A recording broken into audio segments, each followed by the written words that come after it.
Hey everybody, welcome back to the channel. I know it's been a little bit longer than I originally intended before putting out another video. There's a couple of different reasons for that. It is the time of year where things get incredibly busy around here, starting with Halloween and then birthdays and different holidays and that sort of thing. Also, because of Halloween and something that happened on Halloween, I didn't want to appear on camera right away until I got some of this back. This is what I mean. Hello, I'm Derek M. Cook, and I welcome you. It's a long story. Actually, it's not really that long of a story. I just made a bet with some of my followers over at the Monster Kid Movie Club movie stream where I show classic monster movies every Saturday. And, well, I had to shave that particular facial. You know what? Doesn't matter. Bottom line is we're back here on Dice Monster Dice. My name's Derek M. Cook, and I'm excited to chat with everybody again about my journey into and through Dungeons and Dragons. Now, in the last video, I talked about how my very first role-playing game experience was with the Marvel superhero system, specifically the advanced set with the blue book and the red book, the one written by Jeff Grubb. I had so much fun playing that game that one time with Greg. I was looking forward to playing again, and I thought I was going to. Let me back up a little bit. In high school, I had a particular teacher that I have since become friends with over the years. I kind of lost touch with him, but recently started communicating with him again via email. He is somebody that I've considered a friend. He's somebody that was very influential on me when it came to how I write and how I construct stories, and ultimately how I DM role-playing games. I'm not going to mention his name here, even though he's retired. The thing is that when we started talking about Dungeons and Dragons with him, we were kind of sort of sworn to secrecy. Again, this was the late 80s or early 90s. It was the satanic panic kind of still lingering in Cheyenne, Wyoming, that sort of thing. That said, I knew he was a gamer the minute I took a class from him where there was a reading list that he passed out. And on this reading list of suggested books to read for a particular assignment, the Dragonlance books were on that list. I thought that was pretty cool. Also, I learned later that the really cool looking old school style map of England on the wall, that actually came from the Pendragon role-playing game. So yeah, he was in. And I found out that he was going to be running a game. And Greg managed to get me to come along. I was told it was going to be a Marvel game. At least it was kind of heavily implied. I don't remember if Greg actually flat out said, hey, we're going to be playing Marvel, but that's what I thought was going to happen. I was ready to go play. I brought my books. I had my 2d10s ready to roll. I had character ideas. I was excited to play Marvel. And then when I got there, well, there being the place where we were going to play, we didn't play Marvel. Instead, for the very first time, I saw this book. I knew I was going to need more than D10s because this game uses a lot more than just 2D10s. There's D20s, D4s, D12s, D8s.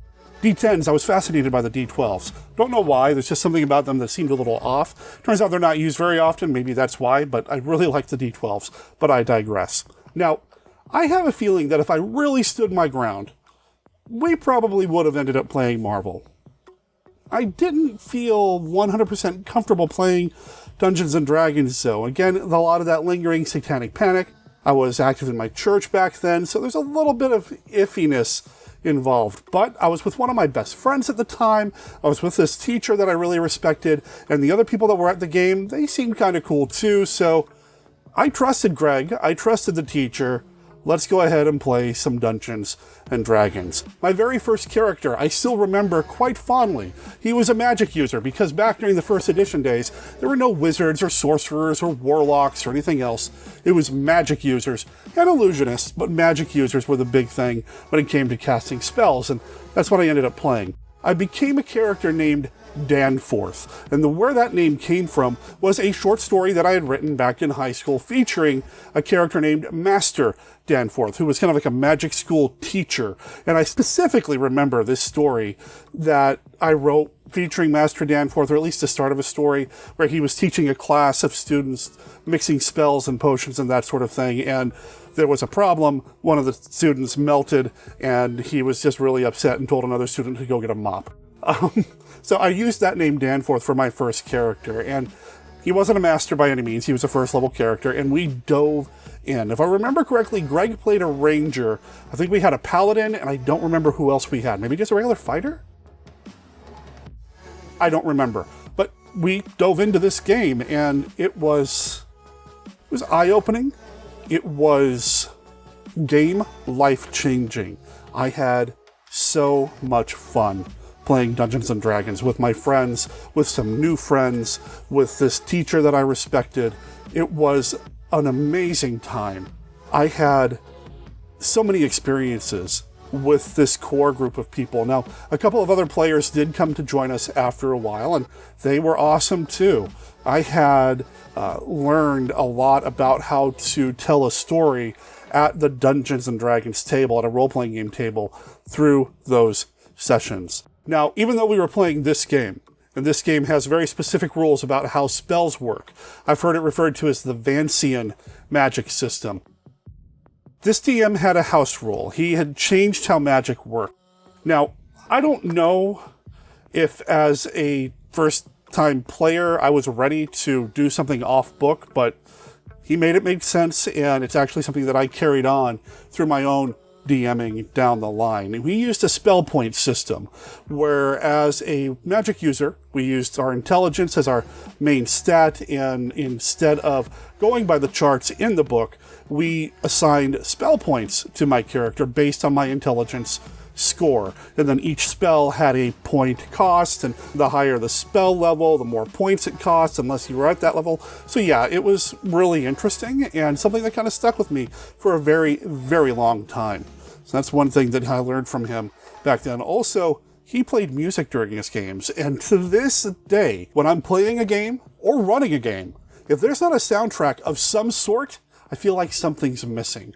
I've got to have some gaming music. Now, this teacher was a huge fan of Robert E. Howard's Conan character, and in fact, he's also the guy that really introduced me to Conan and the works of Robert E. Howard. He opened up that door for me as well, which meant he played a lot of Conan the Barbarian. In fact, he had a cassette tape that he had been using for years, the main theme from Conan the Barbarian playing on loop over and over and over again, and he would reach over and hit play the minute combat started. It became so connected to D&D combat that for a while, I could not listen to the Conan music without feeling like I've got to roll some dice. It really got you pumping, and I still use that Conan music, or at least I have in the past, when running D&D games myself. Now, I've gotten to the point to where I collect film scores and film soundtracks, and I try to pull music from different sources, and I'll talk about that at some point down the line, but come on, Conan equals D&D. In more ways than one, and I'll talk about those ways as well in the future.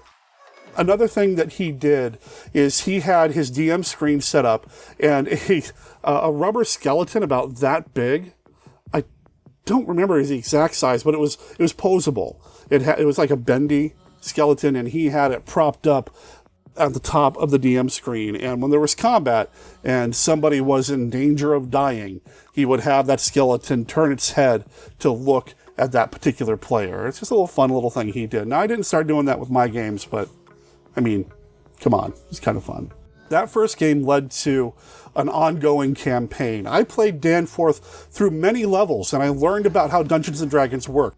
I learned about how this DM spell point system worked, and I learned about some of the other house rules that he had in place. The way he handled bar fights was pretty interesting. He also had a tweak to a few of the spells, like Power Word Kill.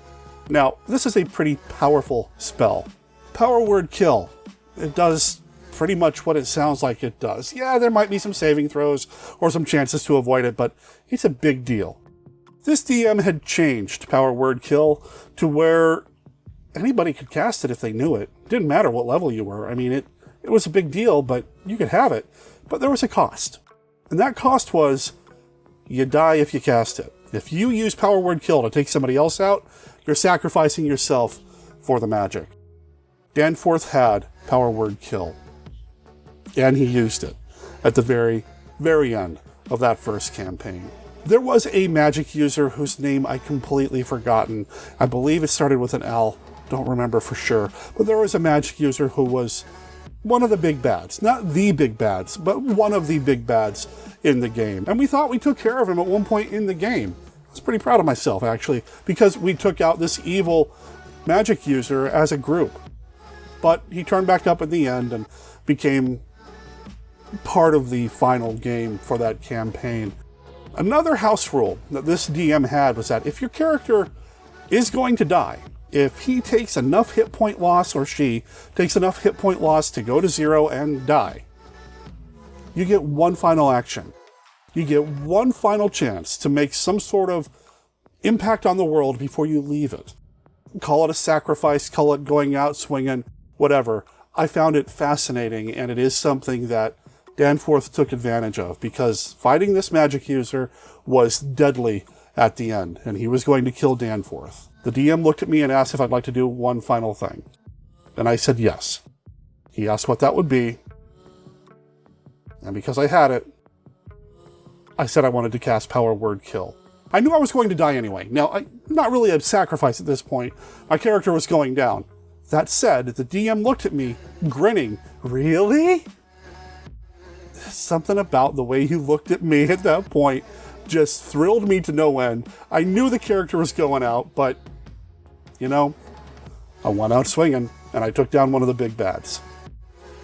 Now, after it was all said and done, I asked the DM, because of where the character came from, would you say he went out as a master? Would you say he went out as Master Danforth? And he looked at me and said, you were probably Master Danforth like 2 or 3 games back. Made me pretty happy. I don't know what happened to that character sheet. I think the DM kept it. He also had a rule where he held on to all the character sheets between sessions. I'd learn later why this was so important to him. And I'll talk about that in a future video.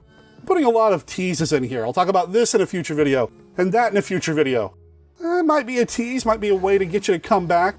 Might just be helping me figure out on the fly what my future videos will be about. But yes, I will talk about this in a future video. I promise.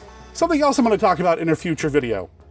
WorldEmber. Now, if you're not familiar, WorldEmber is basically the NaNoWriMo, the National Novel Writing Month, for world builders. Now, World Anvil, and this is not sponsored, but World Anvil is one of the premier websites for helping you develop and build your fantasy or speculative world. If you're writing a game, if you're writing a novel, if you're writing a short story, regardless of genre, although it is kind of keyed toward fantasy, this is the website you're going to want to go to. It helps you create articles, timelines, items, characters, all this incredible stuff that you might need if you're trying to build a world to play in or write about. It is really neat.